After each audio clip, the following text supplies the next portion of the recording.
Assalamualaikum warahmatullahi wabarakatuh. Perkenalkan, nama saya Salma Safira, NIM 1912000207. Kali ini saya akan membahas tentang kontrak investasi kolektif efek beraguna aset atau yang disingkat dengan KIK EBA.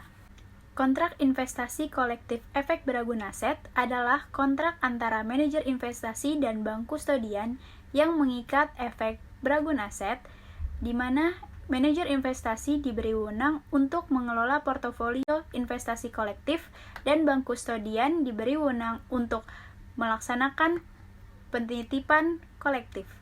Sekuritisasi aset didefinisikan sebagai sebuah proses mempaketkan pinjaman individu atau perusahaan dan instrumen utang yang dikonversikan kepada sebuah instrumen investasi dan memperbaiki status kredit atau peningkatannya ditingkatkan untuk dijual kepada perusahaan. Adapun instrumen atas hasil sekuritisasi disebut sebagai efek beraguna aset atau EBA. Efek beraguna aset atau dalam bahasa Inggris dikenal dengan istilah asset-backed security ialah aset atau surat berharga yang terdiri dari sekumpulan aset keuangan berupa tagihan yang muncul dari surat berharga komersial seperti tagihan kartu kredit, pemberian kredit, termasuk kredit rumah dan kredit mobil.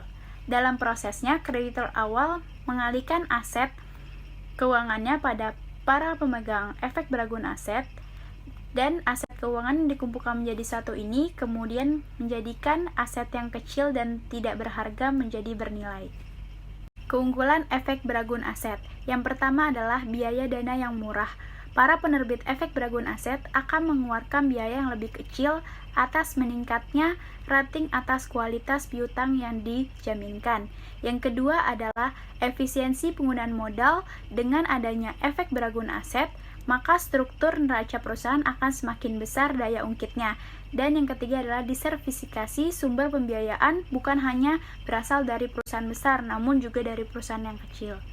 Risiko efek beraguna aset. Yang pertama adalah risiko suku bunga, di mana efek beraguna aset akan mengalami fluktuasi harga akibat perubahan suku bunga.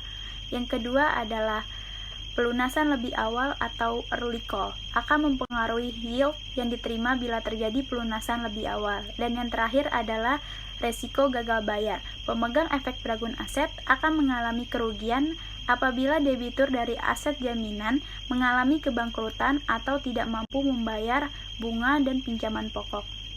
Sekian penjelasan saya tentang kontrak investasi kolektif efek beraguna aset.